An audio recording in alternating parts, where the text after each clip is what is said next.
A very good evening and welcome to yet another edition tonight of Times Exclusive. I'm your host, Banda.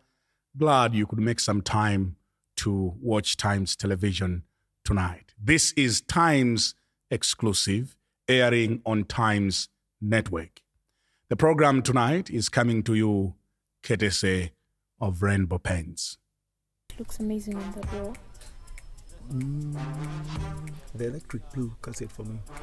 Come on. Look at the tango, candy pink, burnt orange, okay, sweet lime. Do you like what you see? You can dream it and live it. Download your Rainbow app today and begin the magic of transforming your home into a fabulous space. Rainbow Paints.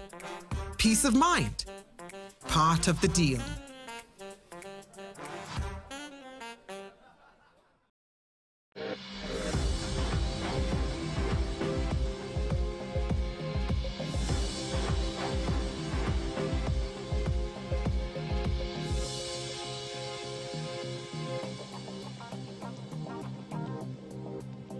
And my guest tonight is Malawi's celebrated musician, Patience Namadingo. Patience Namadingo, thank you very much for joining us tonight in Times Exclusive. Good to be here. We are meeting at a time where you are traveling all over the world. You have just come back from United States of America. How different was this trip compared to the one you had 3 months ago? And why all of a sudden you are traveling this much? Well, thank you, Brian. I was in America 3 months before the trip that I just returned from. Yeah. And on that trip, I was playing music. As you know, I'm a musician. I was booked for a number of gigs. I performed in about 6, if not 7 states. And I experienced America in a different way on that trip. Remember, I was on stage always. Yeah. It means if the booking said I was supposed to be in Texas, I'm supposed to be in Texas. Yeah. If I'm supposed to be there for 2-3 days, I cannot extend my stay because then it will collide with the other programs that I'm supposed to report in the next week. So after seeing America in that trip, I thought, why don't I make sure that I return here and probably learn? Because a lot of things that happen in America happen in a very different way. A lot of things are advanced, both in my sphere as a musician and beyond music. So I thought, well, I've got the possibility that I can return. The resources are there. Why don't I return? So how significant was this trip? Well, this trip has really taught me a lot. I have gotten exposed. I stayed there for about 5 weeks. That's a month and a week. So being all over America for a month and a week, you can imagine to say the experience was great. I had chances to attend big concerts. Madonna was playing, and Madonna is a very big star all over the world. And sitting there in an arena that has about 60,000 people in one place, it's gigantic. It was quite a learning curve for me how they do the sound, the management. It's quite different with what we do back here at home. So you went back to United States of America to learn. Just to learn. Just to learn. Okay. Exactly. Where are you getting the money to fly all over the world? Well, God has been good to me. My career has exposed me to quite some good numbers as far as finances are concerned. And I've got a very good team as well as very good well-wishers. It's not that everywhere we're going, we're spending our own money all the time. Sometimes people will extend an olive branch, say, hey, come here and experience what's happening here. We've met quite amazing Malawians abroad, those in diaspora, that have helped us quite a lot in doing certain things. So have you learned new things? Of course. What have you learned? Well, I've learned, as far as management is concerned, Yeah. I have learned about management, music production, things like those. So it's quite a lot of things that I've learned. And just traveling, Brian, exposes you to a lot of things. I might have planned on this trip to say I'll learn about music production. I'll learn about music as a business. Yeah. I'll learn about branding. But on this trip, I got exposed to different things. I mean, I've been to places where I never thought I would go to, you know? So learning has quite been a broad thing for me. So which states did you visit? Well, I visited a lot of states. I landed in Seattle, Washington. That's the state of Washington. I was in Chicago, which is the state of Illinois. I was in Oregon. That's the state of Portland. Actually, Portland, that's the state of Oregon. And from there, I was in New York. From New York, I was in Los Angeles, California. So I was pretty much going up and down. I really had fun. I've seen America, a lot of places in America. So are we doing the right things in Malawi, or we have a long way to go? Well, most certainly, Based on what you have seen in America. most certainly, we have quite a long way to go. We might pioneer great things. Like as for myself, what I've learned, I'll lay a foundation. It'll be groundbreaking. So we really have a long way to go, quite a long way to go. Talking about music, Yes. Namadingo, are you playing secular music or gospel music? What kind of music are you playing? Well, I would like to identify myself as a conscious artist or a moral artist. I sing what I know will impact people in a positive way. Be it religion, I'm a Christian. Yeah. So if I want to write songs about God, obviously I'll write about God. I've written songs about God. And sometimes I'll write about love. Love is the biggest topic in the world. Yeah. And the Bible commissions us to spread love. Mm-hmm. So sometimes I talk about love. You want to answer my question? My question is, what kind of a musician are you? Because we thought that Patience Namadingo is a gospel artist. No, you did not think. I actually introduced myself in the industry as a gospel musician. Okay. As a full-time So gospel have you musician. moved from that? I have moved, not necessarily moved. I would have said probably I've trimmed down my content to 50% of gospel and 50% of other stuff that's going on in the world. Because I believe, we're not just passing through here. We were sent here for a reason, to impact each other positively. So as much as we Christians say we're going to heaven, but we must also bear in mind that we live here. So issues that happen here need to be addressed. You talk about issues of love. I have got a big song titled Mori. I wrote this song because there was a lot of young men who were committing suicide because of issues to do with love. We had stories where people were killing themselves over issues of heartbreak. And that inspired me to write a song that has a positive message towards the last verse, the choruses, which says, everything comes to an end. That's not gospel, but they needed that song.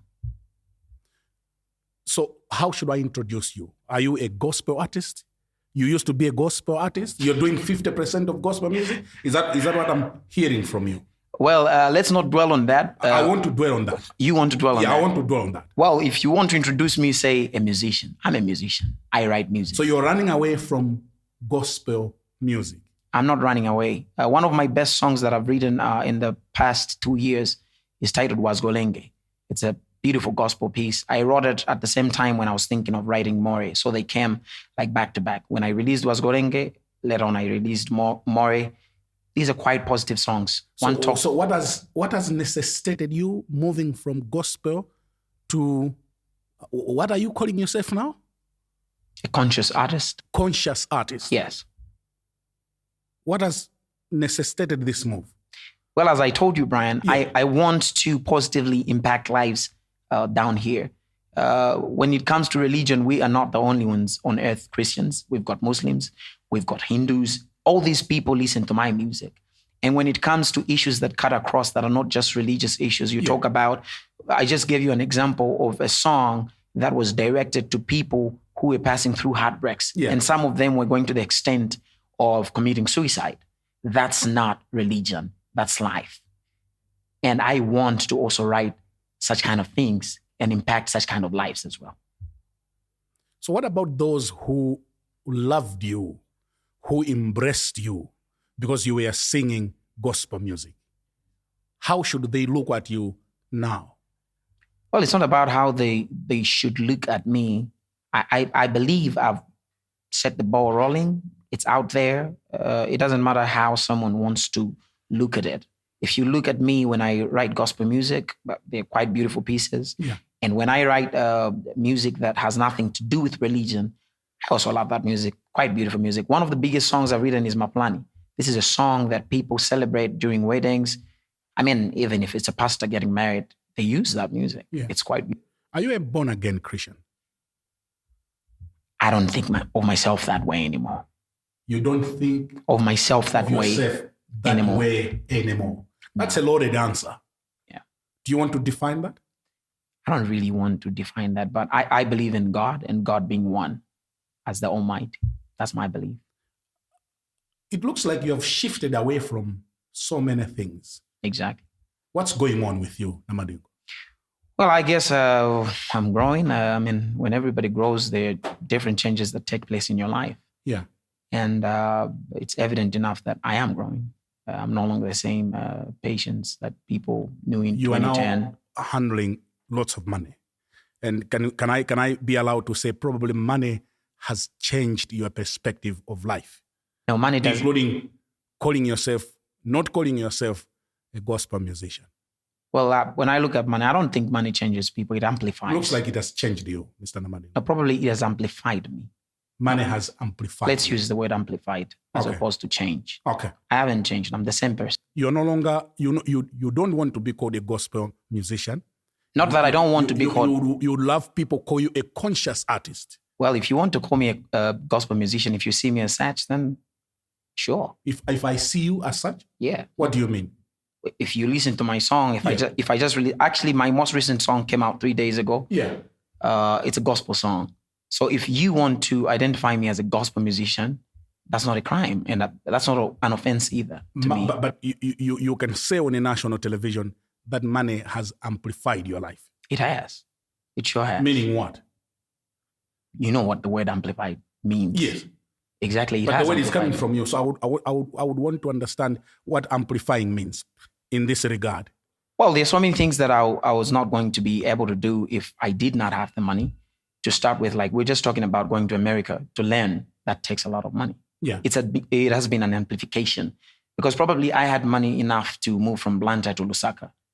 But now, if I've got more money, it's going to be amplified. I will go to New York. And people are worried that you're showing too much. Okay. Is that deliberate? Showing too much of?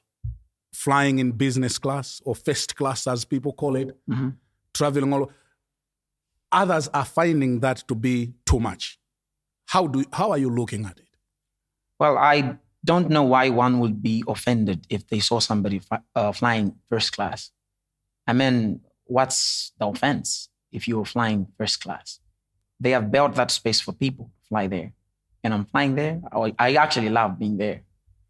First class. It should, oh yes. Yeah. It should actually motivate and inspire others. It should not intimidate anyone. But there are others who believe that you are sharing too much information on social media. Like which information? Flying business class? People would take offense with that to say, why is he showing us these things? Well, first and foremost, I'm a celebrity. I'm sure, Mr. Brian, you've got, let's say, DSTV at home, and you watch channels like Trace. People show their houses, people show their cars, people show their chins, people show their vacations. Actually, people build shows surrounding their whole life in real time. Talk about the Kardashians. Yeah. Celebrities will show you where they are, what they're eating, where they're sleeping. I mean, in Malawi, we tone it down. You don't know where I sleep. How does it look? Yeah. I would have loved to show you. It's a very beautiful place, actually. So when it comes where you live? where I live. Okay. But I don't take people there because my family is there. So I cannot take people into my personal space. Okay. But in the first class, that's not my personal space. I would love my fans to see that, to see what my career is doing and probably inspire someone. We've got musicians here who've been flying to America, or they will fly to England next month or whenever. When they see such kind of things, they actually get inspired. How did he get there? The question is, how does he do this? Yeah. It's just music. It should inspire people. Actually, Malawians should be happy that one of us is experiencing that kind of life, as opposed to getting offended. Why would I be offended by success? So you are successful. I've been successful. Let's talk about your previous visit to the United States of America, where you were holding shows. A major issue broke out during your stay in the United States of America. The late Omega Nankuni, may her soul continue resting in peace. What happened? Your name was associated to the circumstances that happened leading to her death.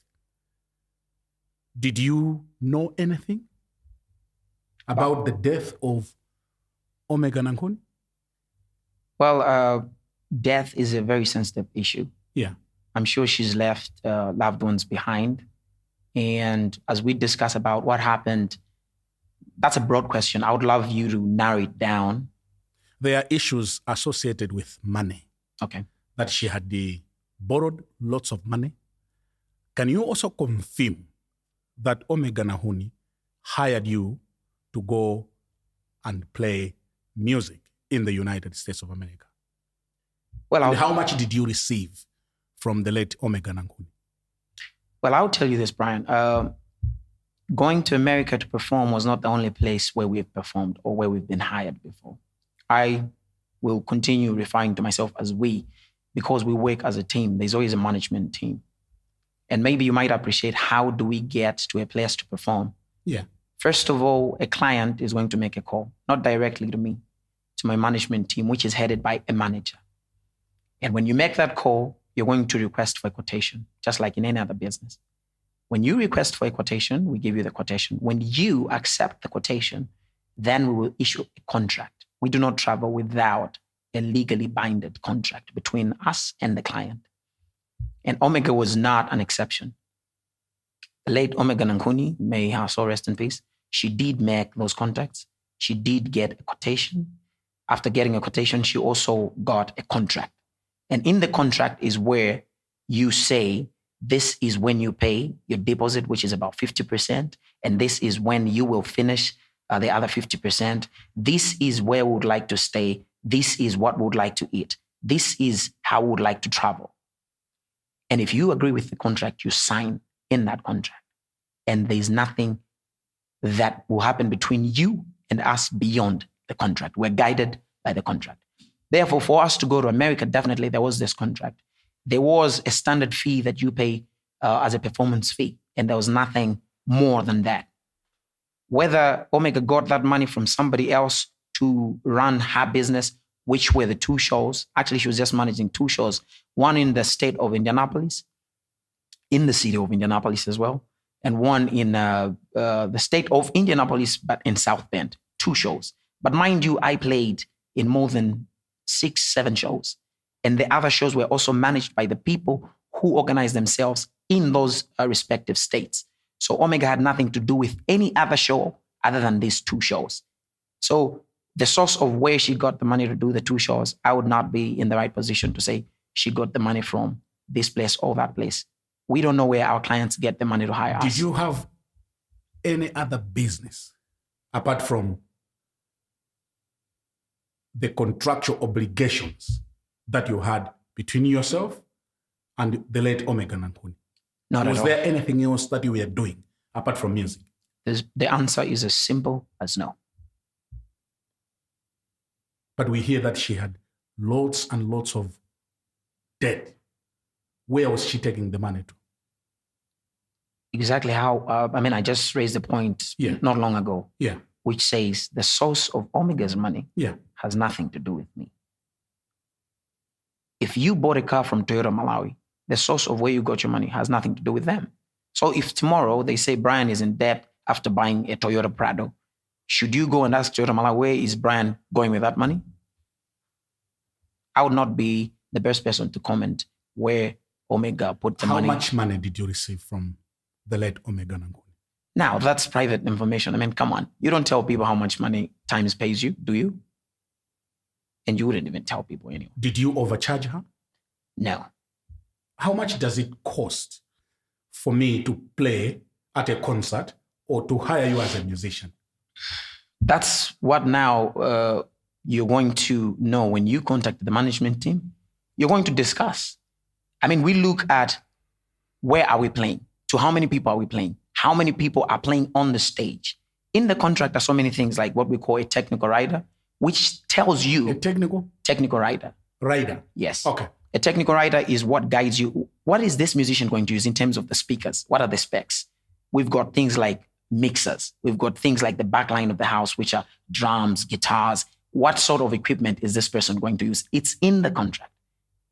And then we've got what we call a hospitality rider. Where does this person sleep? I mean, if we are going to, for example, if we're going to hire Chris Brown to come to Malawi or Beyonce, she's going to give you a contract which has both of these things that I'm talking about, a technical rider and a hospitality rider. If she tells you she sleeps in a 5-star hotel and you don't have one here, probably she might settle to be in Zambia and just fly here on the day of the show. That happens. So I'm told that you have gone as far as identifying the kind of drinks that you should drink, the kind of water that you should drink. Have you reached that level, Namadingo? Yes, I have. You have reached that level? Yes. Why? Why will I not reach that level? I should ask you. You think I shouldn't reach that level? I mean, let's talk about the cream of Malawian music. Yeah. If you talk about the top 10 musicians in Malawi, I am in that group. Probably even if you talked about the top 5, I'll be found in there. So you tell me, are you happy that Malawi's top 10 musicians would get to be treated this way in America, in Zambia, in Mozambique? Or you would ask them to say, have you reached that level? When do you think we're going to reach that level? You tell me.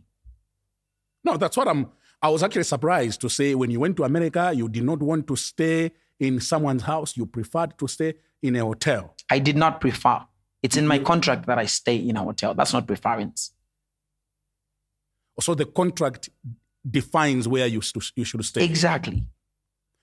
Now, when the late Omega Nanguni, there are also concerns that you did not give any condolences.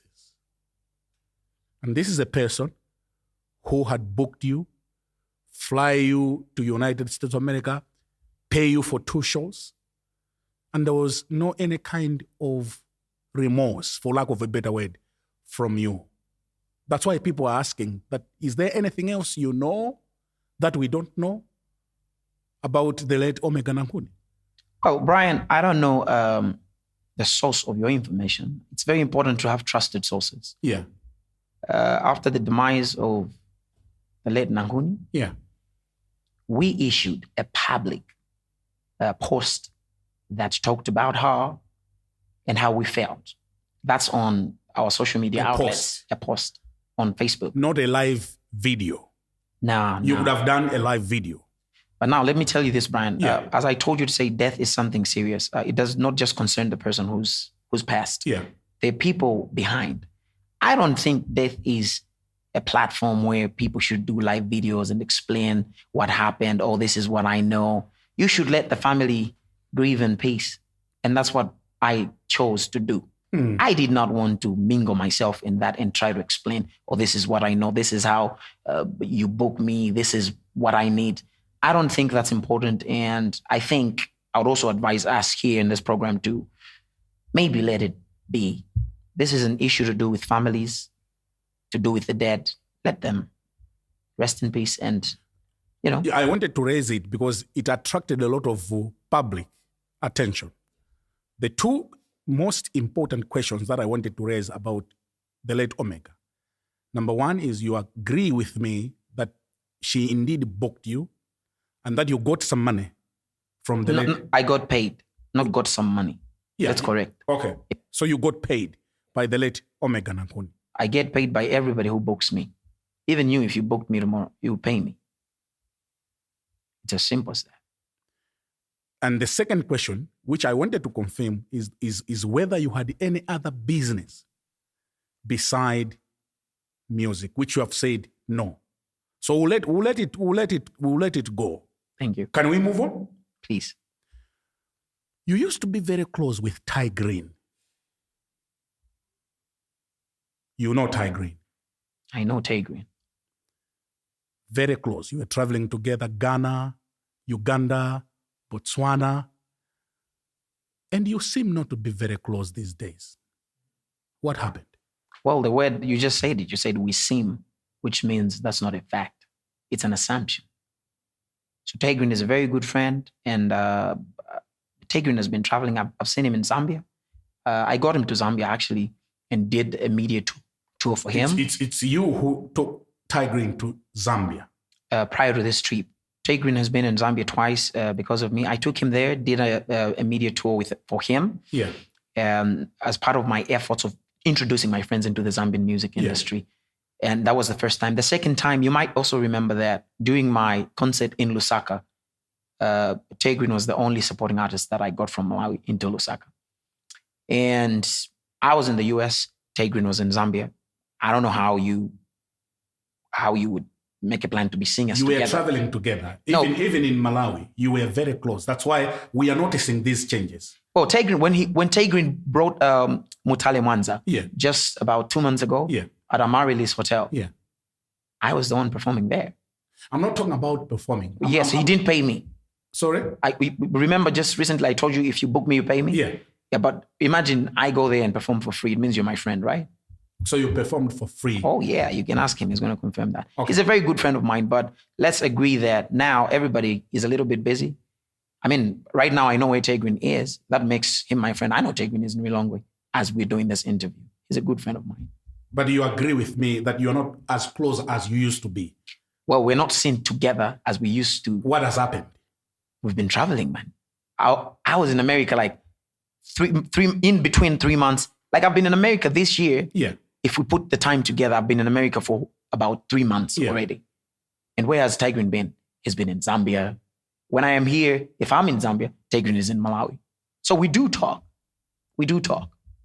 He's a good friend, Brian. Would you consider him as your best friend? No. Do you want to answer that question once again? No. Why?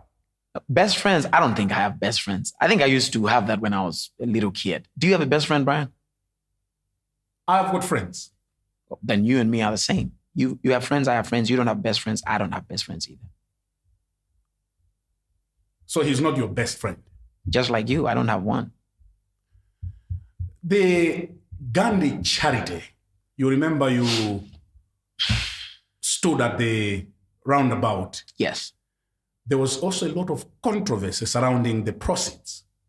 No. You're mixing two stories.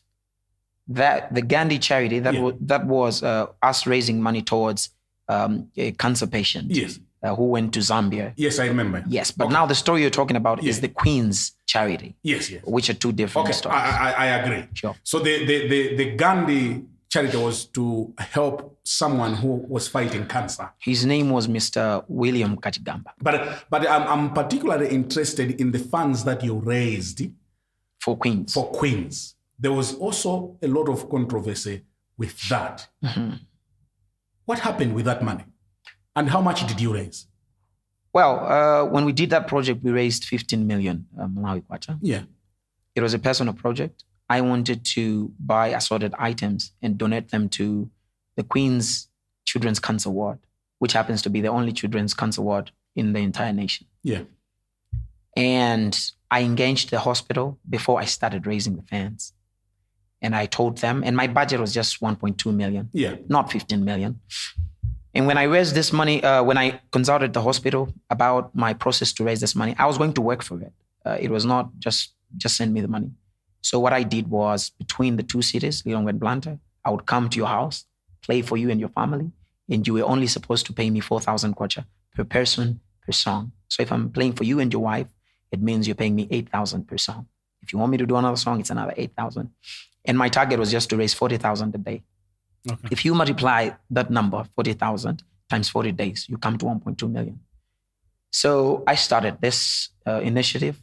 It was just me and my manager then, Peter Mazunda. We did it for 3 days and we had more than 4 million. And companies started joining in, and most of them were doing pledges and symbolic presentations, of course, of dummy checks. And when news reached the hospital that the money was just accumulating, because remember, I went to them and told them what I wanted to do. And it was just 1.2 million. Yeah. So it was not a serious issue for them. So they let me go and do whatever and buy whatever I want and bring to the hospital. But when the money came to 15 million and I announced, because I was giving a public report, the hospital demanded that I should give them the money and not do what I wanted to do initially. Yeah. So we had a misunderstanding. Actually, on the final day of the handover ceremony, they almost refused us to do the handover ceremony at the hospital, on the hospital grounds, on the basis that they wanted the money. So we had a meeting on the final hour, and we agreed that I was not going to give them the money, but they had explained why they wanted the money, because the question was, why do you want the money? Yeah. And their answer was that they wanted to build an IC unit, intensive care unit of the same children's cancer ward. So I thought to myself, well, if I spend this 15 million buying sugar, buying rice and ufa, I mean, these things eventually zita. Yeah. So what I thought of doing was, let me just get the 1.2 million that I initially planned for and buy those things. And then the remaining sum, I should work with them to build what they wanted to build. Yeah. But I had told them it was on one condition. And the condition was I should be part of the project. I didn't want to just hand over this hard-earned money. I had worked for this money. Yeah. I was the one singing and traveling in between Long and Banda. So I did not want to just hand over this money to someone who just says, I've got a better idea. And then they agreed at that time. After the handover ceremony, we went and purchased goods worth 1.2 million and made the donation that I wanted to make initially. Yeah. Then I returned now for another meeting to say, okay, so what do we need? If you need cement, you tell me. We need cement. Let's say we're buying from Lafarge. And Lafarge says, okay, this is worth 5 million. I will issue that 5 million to Lafarge, and Lafarge brings the cement. But I would also want to be part of the project in the sense that I should be supervising how my money is going. Yeah. If my money is done, I don't want to supervise anything after that. I can go home. And there we also had a misunderstanding because they literally wanted the money. They didn't want you to do it. Nah, they did not want me to handle this. So I said, I cannot do this. And bear in mind, we had big players on this donation, companies like TNM, organizations like the Malawi Law Society. These are credible organizations. So I did not collect that money from them. I had told them to say there are projects that the hospital wants to do with this money. So actually what we should do is, if we want to buy something, let's just ask TNM to pay straight to who is the supplier. Yeah. Now, after a series of meetings, just to cut the story short, we were not getting to a point where we agree that this is the way they wanted the money. They just wanted the money. And I'm told they reported you to fiscal police. Yes, they did. Why? Well, when they came out, it was actually Times that published the article. Yes. I was in the front of your paper that asked, where's the 15 million for the cancer building project? And fast forward, I responded through social media. When I responded through social media, there were mixed reactions because people thought, well, maybe the hospital wanted to eat the money. And there were quite some, people were saying a lot of things about the hospital. And the hospital found it not to be fair that they were dented. Yeah. The same way I was dented by the report that was in the news. So the next move for the hospital was to report me to fiscal police.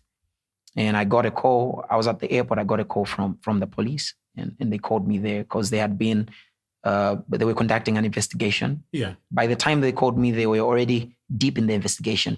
So they did the investigation without telling me we're investigating you. Okay. Yeah, so they investigated me for a good probably 5 months. Okay. They had visited everybody. I mean, remember I was on social media saying who gave the money, how it happened. So they took that information and the information the hospital had given them, and they went ahead and conducted the investigation. So literally the police went to TNM, the police went to Malawi Law Society. They went everywhere. Yeah. By the time they were calling me, I was the last person to be questioned.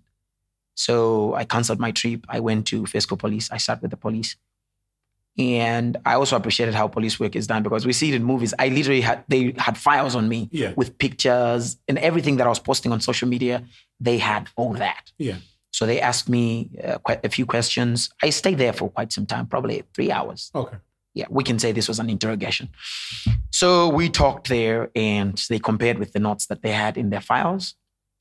And they released me and they said, we're still conducting the investigation and we'll be calling. Has the investigation finished? Well, it ended a long time ago. Did they clear you? They cleared me. And when the police clear you, they give you a documentation. Yeah. And I think they also have their PR office or officer who you can be, you're free to contact them and ask, but they cleared me. Where's the 15 million as we speak right now? Well, as it sits right now, yeah, those who made pledges are still sitting with their pledges. Okay. And we also had a lot of things that were in the form of not necessarily money. Yeah. If, like, for example, there was a pharmaceutical company that just said, okay, you know what, we're dealing with a hospital here. They need Pampers. We're going to give Pampers worth 2 million. Okay. And they had handled over those things. So you didn't have 15 million cash? No, I did not have it in cash. Okay. So what about the extra cash? Because you had raised for 1.2 million, but you got probably more than that. Yes. My question is where we also had less than 3 million in cash. Okay. Which we submitted. Because these people, I would have not handed just 3 million and then let the other go. Yeah. So what I did was when the police called me, I told them, I said, look here, we're talking of just 3 million with me and then the rest with companies and organizations. Yeah. So I told them to say, if you want to put everything together, probably maybe you can help me collect the other money from the other organizations. But you're talking of the money, whatever I was keeping, here's what I was keeping. And then here is what's remaining with these people. So you gave them the 3 million? Yes. You gave them to the police? To the police, yeah. Okay, so they have the 3 million? Yes. Okay, we'll take a short break, Namadingo. When we come back, we'll talk about you drinking beer.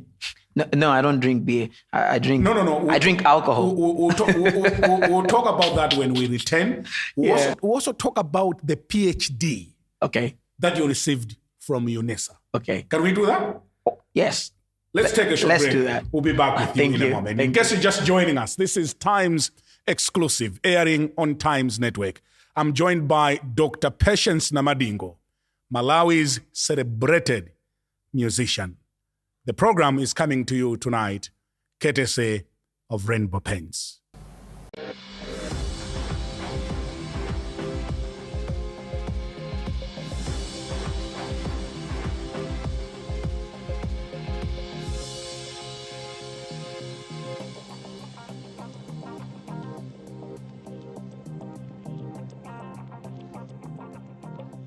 Wow.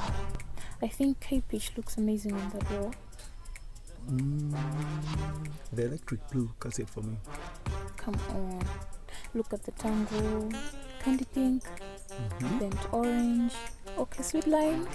Do you like what you see? You can dream it and live it. Download your Rainbow app today and begin the magic of transforming your home into a fabulous space. Rainbow Paints. Peace of mind. Part of the deal.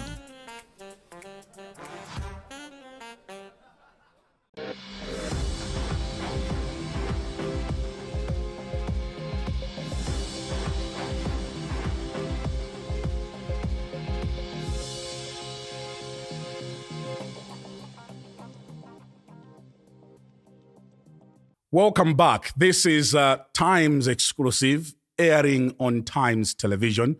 And I'm Banda. Tonight I'm joined by Dr. Patience Namadingo, Malawi's successful. Can I say that? Correct. You are Malawi's successful? That's true. It looks like all of a sudden you have yielded a lot of success. Where is this success coming from? A lot of success. Lot of success, yes.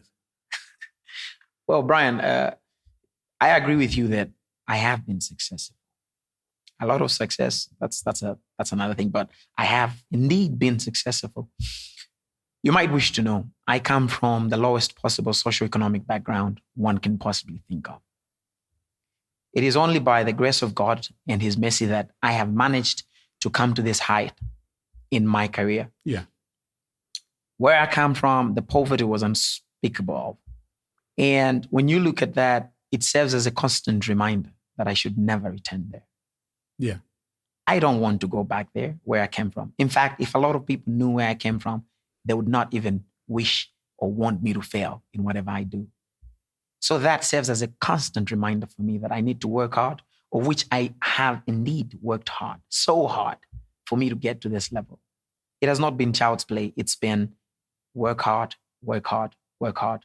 And I've managed to get here. But remember, it has been so because God has accepted it to be so. Many, many years ago, a picture circulated on social media that you are engaged to Miss Rice. Correct. And people are still commenting on that picture. It's on our online page. Correct. Where are we on your engagement? When you say where are we, where are you guys, or where is me in my engagement? You can answer however Because you said, where are we? As though you're engaged to us. Well, Brian, if you remember, my engagement, the circumstances surrounding my engagement, we would have loved it to be a private thing. And then boom, it was everywhere. Yeah. That was a learning curve for me. That if you want to run a successful family, or whatever it is out there that people are running in terms of business, whatever, don't involve people. Don't let people be in there. Okay. You might remember that my Miss Rice was quite bullied online after the engagement. Okay. People said a lot of nasty things to her. Okay. And she's not a celebrity. I am. After that, I learned that privacy is power. Okay. Keep people out of the business if it's personal. Okay. So therefore, when you ask me the question, where are we with our engagement? Anything that concerns my family is private. Did you go ahead and marry Miss Rice? So I am saying. Yes or no? Wait, Brian, this is not an interrogation. Okay. It's an interview. Okay. So when you ask me, you want me to respond. Yeah. So let me respond. Yeah.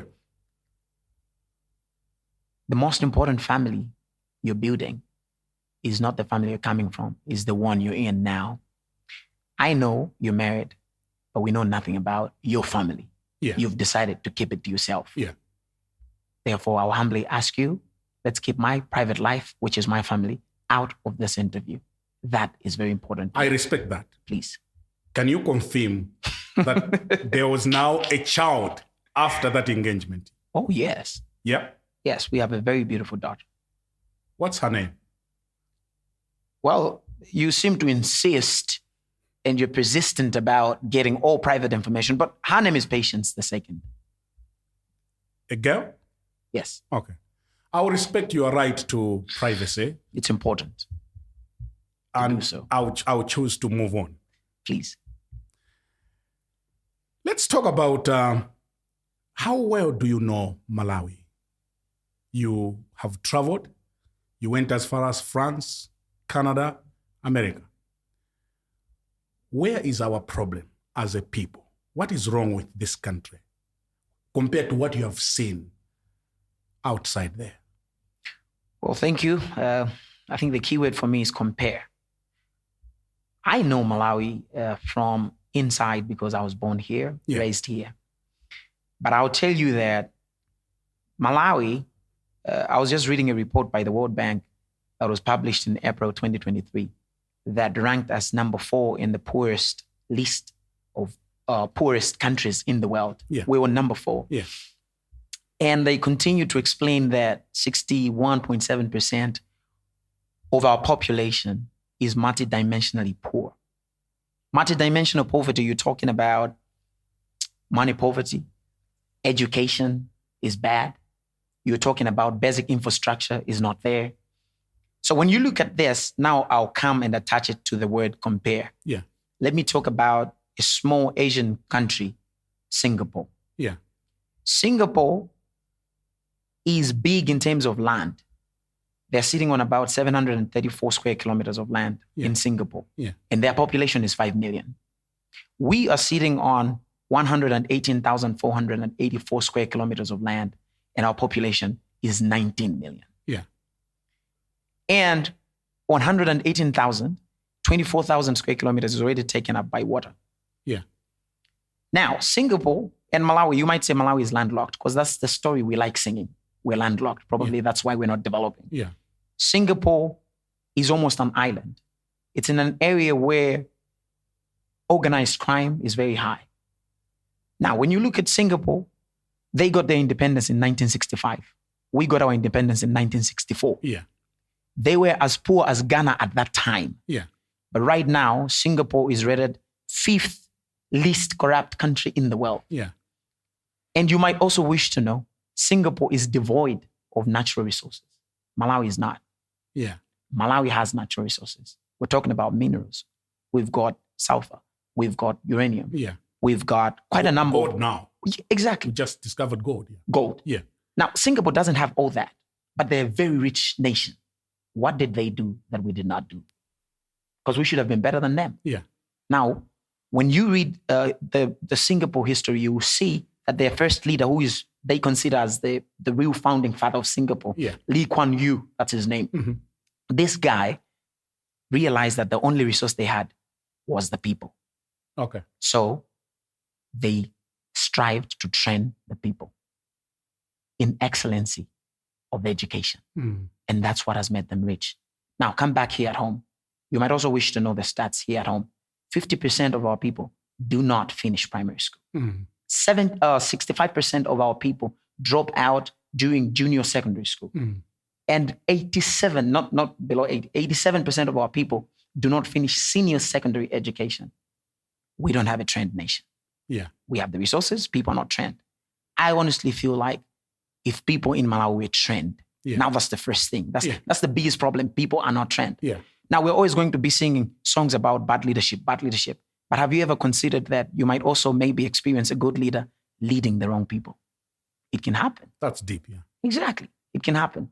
I mean, I have seen people talk about how great Kamuzu Banda was, and somebody says, I think immediately after Kamuzu, we should have had Bingu, Yeah. which means probably Bingu was the right leader, but was he leading the right people? Yeah. That's a question one should think about. Yeah. So when I look at Malawi and see what's our problem, I think the problem is we have large numbers of people that are not trained. Yeah. People You're are not running away trained. from the word educated deliberately. Well, not necessarily running away from the word educated, but that's the right word. Because when you look up the word educated in the dictionary, Yeah. it means enlightenment. Yeah. A lot of our people are not Enlightened. enlightened. Let's move on. University of South Africa. Yes. They said they didn't give you an honorary degree. You, Monsieur Karim, and Mr. Pemperon Pande. Where did you get your PhD? Thank you. I was contacted by a professor who legitimately works for UNICEF. I got the call. She introduced herself as Professor Martha Malope. Martha Malope. Exactly. Yeah. This woman told me that I was nominated for an honorary doctorate degree at University of South Africa. At the time I got this call, I had done a lot of charity works in Malawi. I was worthy of being honored, not just in South Africa, even here in Malawi. I have done a lot of charity works here. I don't want to start listing them. We were just talking about the children's cancer ward. Yeah. We're just talking about Mr. William Kashigamba. In Ngabu, I helped roof an orphanage hall there. In Salima, we initiated a project where we were building a house for a woman who had stunted kids, if you remember. She was all over the news. Yeah. I and Mansoor Karim traveled there and picked her and put her in a rehabilitation center. We thank God she got well. After that, Mansoor Karim and I were all over in Malawi. We collected ambulances in this country that were dead. In Nsanje, in Chikwawa, in Mwanza. We fixed those cars with a lot of money, with a lot of efforts. And now imagine at this time, somebody calls you and tells you, we want to honor you. How would you doubt that? The president is the one that got us down from the Mahatma Gandhi Road when we were raising funds for Mr. Kajigamba. This was happening at that time. There was no way I was going to doubt someone wants to honor me. And anyway, this was not in Malawi. So we thought, has our impact indeed reached those levels? We were quite excited. We sent someone to the campus to inquire. We were not just excited that we should go to UNISA. And somebody went there and indeed met Professor Martha Malope there. And they confirmed. And the best part of it all is we didn't have to pay nothing. We were being honored. Why should we pay? You did not pay. I thought there was a recruiter here in Malawi. Not a recruiter. Okay. More like somebody who endorsed my name. Okay. She is an alumni of the same program. Okay. So she did not call me there. I got a call from there, not from her. Okay. Only when I got there, I also met her. Okay. When she was there as an alumni. Okay. So we got there and I got honored in front of thousands of people, not 2 people, not 3 people, not through the back door. We were in the great hall, not in some room. Okay. And when I graduated, maybe yours is a different case. Can I say that? probably, I don't know. But the university issued a press statement, Now, including your name, yes, Pempero Mpande and Monsu Karim, yes, that they do not know you. yes. I'll tell you that UNISA is a very big institution, a high repute institution in the world, not just in South Africa or in Africa. But let me give you an example, if it might help. We had UNIMA. Let's talk about the Chancellor College. Yeah. If people had a program of honoring people at Chancellor College from 2012 to 2023, and they do this yearly, not after 5 years, they do it every year. Yeah. And they have honored more than thousands of people. Yeah. And most of the people that have been honored are South Africans. Why then, after Chancellor College discovers this is a scam, they would only want to shame 3 people, all from one country, just Malawians, and not shame everybody who's graduated through this program? Why would you do that? I think this is a criminal case. You cannot do that at Chancellor College since 2012 to 2023, and then you discover there's a scam going on. All you're interested in is publish names on Facebook. They were supposed to make arrests. Actually, we should have been arrested. Why not arrest me? Why are you so interested let's just shame him and we'll put it to bed?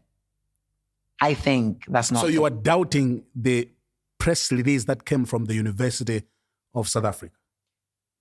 Well, do we know who manages their Facebook page?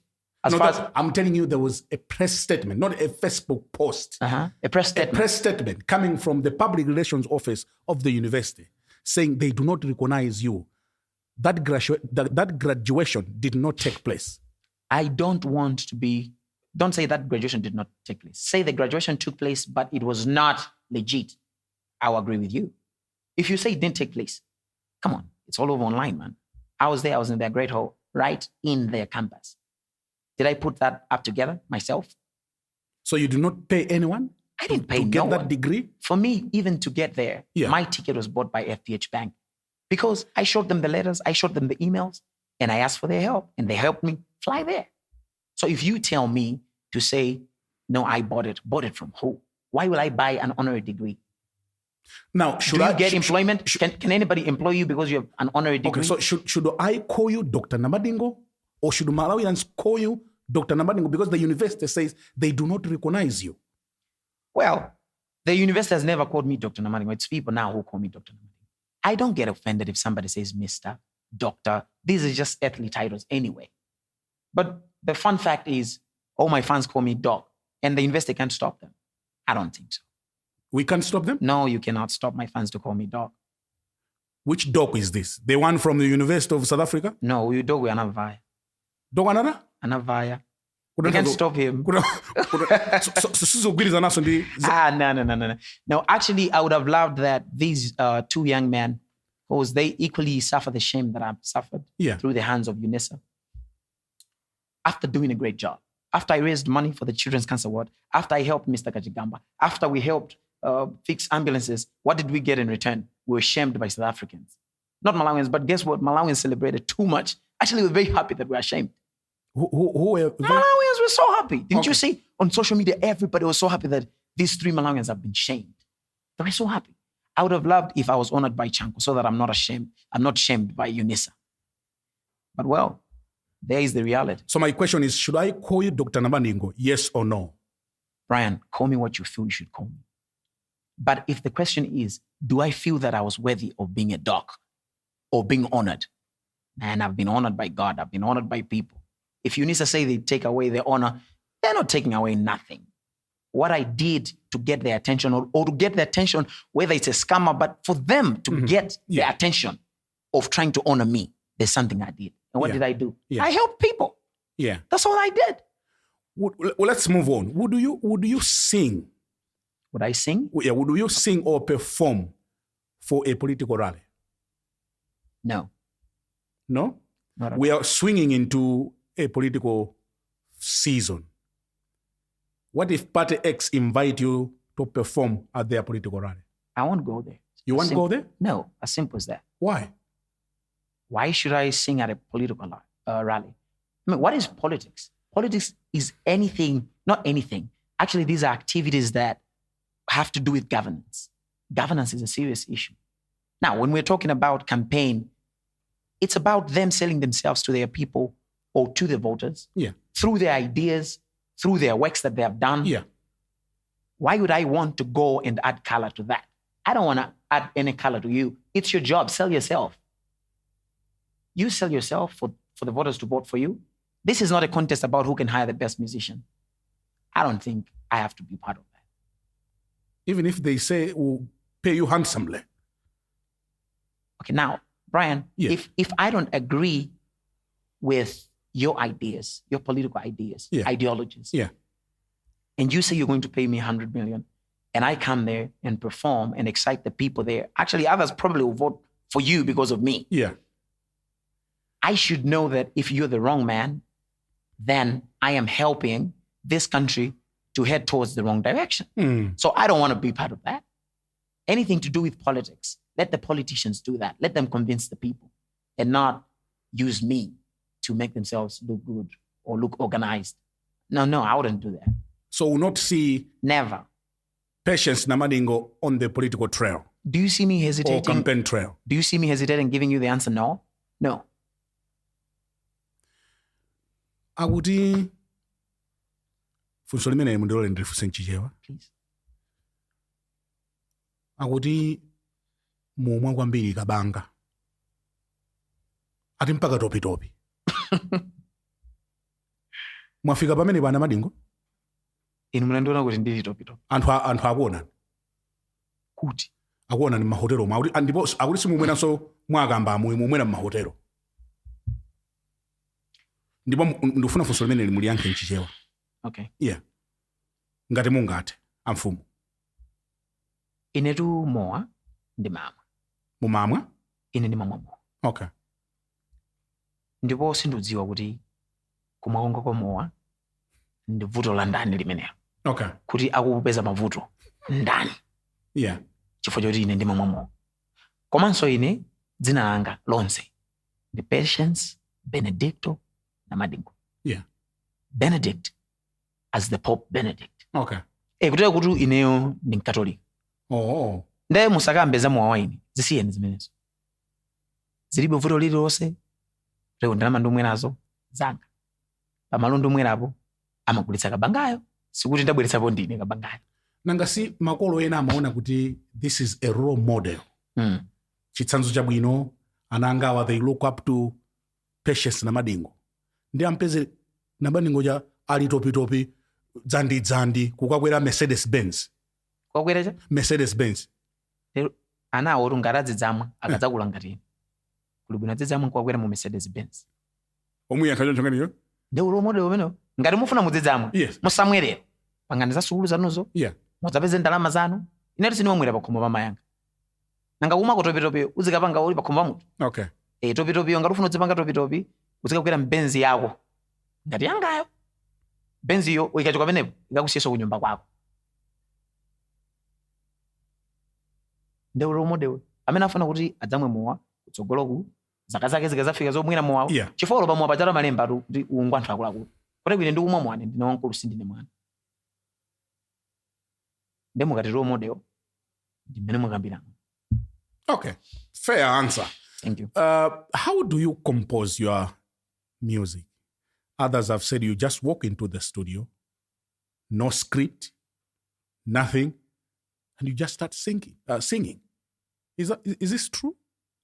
When you say others, who are others? People that you have worked with.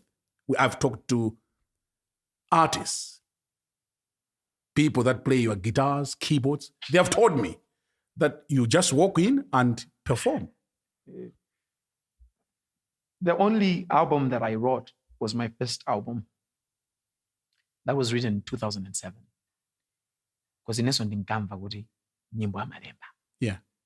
So I got a pen and a paper. Yeah. And started writing. Yeah. But along the way, I found my footsteps, and I discovered that no, if I go on the microphone, I've got my headsets, I should just know the topic of what I'm singing about. Yeah. If I know I'm singing about Ntendere, let me just sing. Okay. I should not sit down with a pen and a paper and start scribbling things. I think that's limitation. Because if I write the line, then it will guide me as that line. Yeah. But if I just sing, it's there in my head. Yeah. If I don't like it, I'll just revise and sing another thing. Would you say you're celebrated more outside Malawi? I've seen videos coming from Mozambique. 50,000 fans there in one ground. I've seen pictures in America and in other parts of the world. Do you think Malawi celebrates you as they celebrate you outside there? And if not, why is that so? In my opinion, yeah, I honestly think I'm celebrated more back home. Well, I should not say back home. I should say here. Okay. Here in Malawi. This is where I've got a huge fan base. This is where I'm supported more. Because remember, before I stepped out there, I must have come from somewhere where I was heavily supported. Support is easy when you're at the top. It's very easy for people to say we're supporting you because you're already at the top. Yeah. But when you're down there, now that's real support because nobody knows you. So everybody's supporting you from the roots. Now that's huge support. So it doesn't matter that those were just two people. For example, my first album was recorded with resources that came from my mom. Okay. It was the only person who sponsored me then. Yeah. Nobody can boast of, oh no, we came to your show, we bought your CD, that's why you recorded your first album. It was my mother's money. Now that's huge support. Now, today, if I go to America and I meet a couple of people and they give me $10,000, say we're supporting you, does that mean that support is huge than the support my mom gave me? Because my mom only gave me about 30,000 watch. Okay. But that's the biggest support I'll ever get. So when you ask to say, am I supported here or am I celebrated more out there than here? I'm celebrated more here. You seem to be losing your managers, Peter Mazunda and the last guy, what's his name? James, yeah. What's happening? No, I'm not losing them. You see, managers are people that we hire. Yeah. The same way companies hire managers. Now, when a manager has done his job, he's reached his mark, he's either going to retire from the job or he can get fired from the job if it's a job. Yeah. So these people that have worked for me, it's not like they're sponsoring me. They're not sponsors. These are managers that are working. And it's my company. I am my company. Okay. So if you become my manager, you must do what you've been employed to do. Yeah. And if you lose track or if you are not bringing the value that I employed you to bring, I'll let you go. So I'm not losing.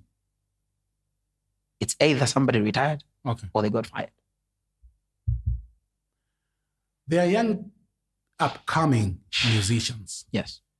Great composers. Driemo and others. Do you feel threatened? Threatened? Yes. I don't think anybody... They are pulling big numbers. Then how does that become a threat to me? Remember, when somebody also lights their candle, it doesn't mean yours is going to go out. Yeah.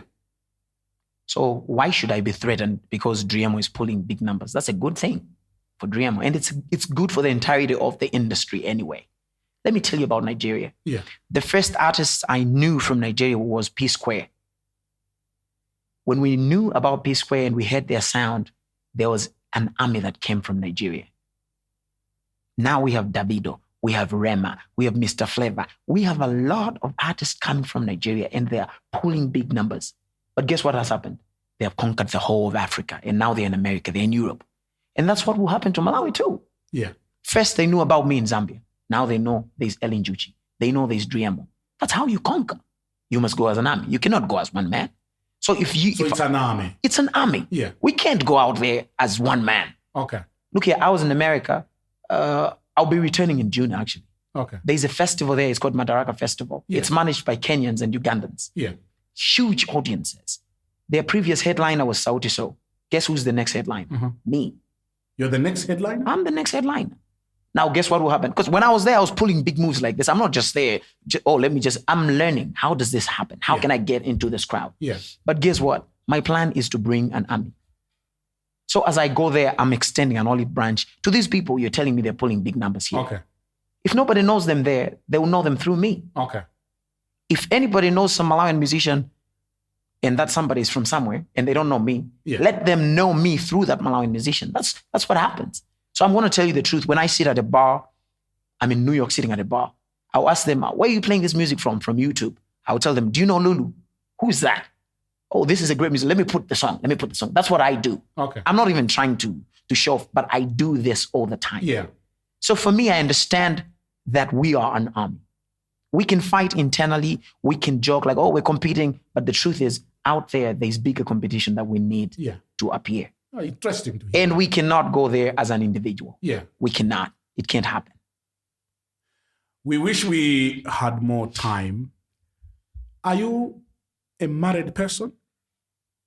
We're back to that topic? No, we are concluding. How people would want to know, because you just jumped there. And when they know, what will happen to them? They'll make informed choices. That they should not what? I don't know. Would you describe yourself as a married man? Very. 100 plus 50%. Okay. Yes. That's all what I just wanted to know. I want you to look at that camera. After we have had this discussion tonight, yes, what would be your last thought? My last thought? Yeah. Well, Brian, we've had, before I say the last thought, we've had quite a good conversation. It has taken me 5 years. I haven't had an interview in this country. I've never been at a radio talking to somebody or at a television station like we're doing. Why did you say, yes, let's do it when we invited you to come to this show? Well, there were a couple of things that I was putting on the scale. Yeah. And the first thing is, who is going to talk to me? You see, Brian, our heads are like computers. Yeah. We have a hard drive inside the head. And we should be careful what memory we put on it. So if you have 10 GB and you sit down with somebody and what you're talking about is nonsense, then they have consumed your 3 GB that you cannot delete, unfortunately. Yeah. You can't. Yeah. If we had a chance that you should delete something, people would have deleted so many nonsense that is in our heads. Yeah. So when you invited me and I looked at you, I said, Brian, like, I respect you, Brian. And I watch your interviews most times. Your political interviews. Yeah. I watch that and I love your art, your craft, how you do these things. And I also love how you dress. I love smart people anyway. Thank you very much. So when I looked at that, you qualified. Sorry to say, but you qualified to interview me. Tamo. No, but I'm being honest with you. Yeah. You actually overqualified. I was honored. I was like, wow, this is going to be nice. So yeah, I don't think Malawians will see me doing another interview anytime soon, unless I'm doing it with you anyway. But you have to book an appointment again, like you did. Anyway, back to. But I want to say I'm profoundly honored with those sentiments that you have just. Thank you so much. Just said. Thank you so much. They mean so much to me and our viewers. Back to last thought. Well, let me not say much. I mean, we've pretty much exhausted a lot of things that we wanted to talk about. But I would say, let me talk to my fellow Malawians, not just my fellow Malawians, especially those who are in the same age group as me. I will borrow words from JFK. A nation whose young men and women are in a constant state of slumber will not realize its potential. Let's not sleep. Good night. Dr. Patience Namadingo, quite intriguing. Thank you. I must say, hearing you talk tonight. Thank you. As I said, I'm also profoundly honored Thank you. Major interview in 5 years, and you decided to do it with Times Television. Thank you. Me hosting, it's a great honor and privilege. I wish you nothing but the best, and as you continue shining, may it be well with you. Thank you. Well, on that note, we conclude our discussion tonight. I was privileged to host Dr. Patience Namadingo, one of the Malawi's renowned and celebrated musician. My name is Brian Banda. From all of us here at Times headquarters in Blantyre, wishing you the very best of the evening. And from all of us here, it's goodbye.